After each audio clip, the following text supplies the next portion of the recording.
Treatment কৰে বলে, কিন্তু কি ট্ৰিটমেন্ট কৰছে যে বহুত মাহ হল বলে 3 মাহে হল যদি নোৱাৰে একদম সবে নোৱাৰে কষ্টৰে যদি নোৱাৰে বেলেগে যদি হেৰি কৰে লৈ যাব দিবা লাগে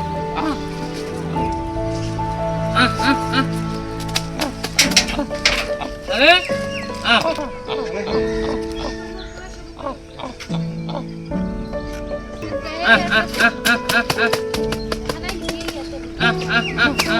চিনাইছে বেছি দিন নাগছে তাক যদি ভালকে ট্রিটমেন্ট করে বাঁচিব নহ'লে আৰু পাব্লিকে খুৱাই থাকে কাৰণে বাচ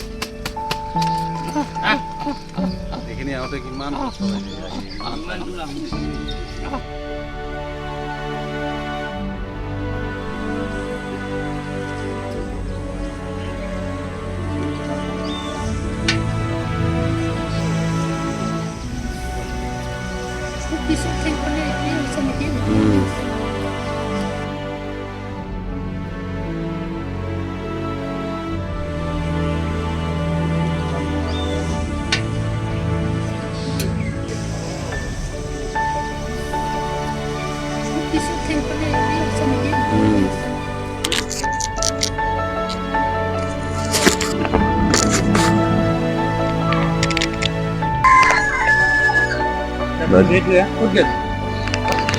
Det är bara inte så.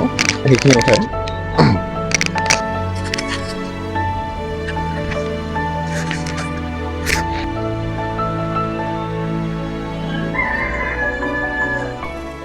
Actually 5 মাহতকৈ বেছি দিন এই হাতীটো ইয়াতে পৰি আছে আৰু তাৰ পিছফালৰ এটা ভৰি ফুলি গৈ আছে, সদায় বেছিকৈ ফুলি আছে, তাৰ কমা নাই।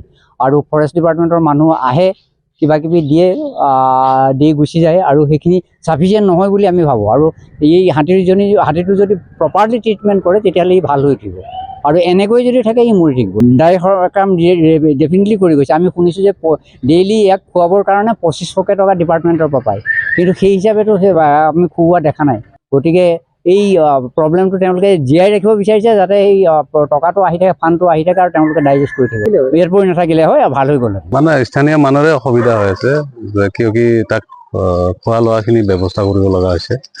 যদি ফৰেষ্ট ডিপাৰ্টমেণ্টে আহি আছে, আহিলেও তেখেতসকলে ইমান যোগান দিব পৰা নাই বা উন্নত চিকিৎসা দিব পৰা নাই। যদি উন্নত চিকিৎসা দিলে ভাল লাগিলে। এইটো 4 মাহ পাৰ হৈ গৈছে, নাই কৰা নাই। হাতীটো ভাল হোৱা বিচাৰোঁ আৰু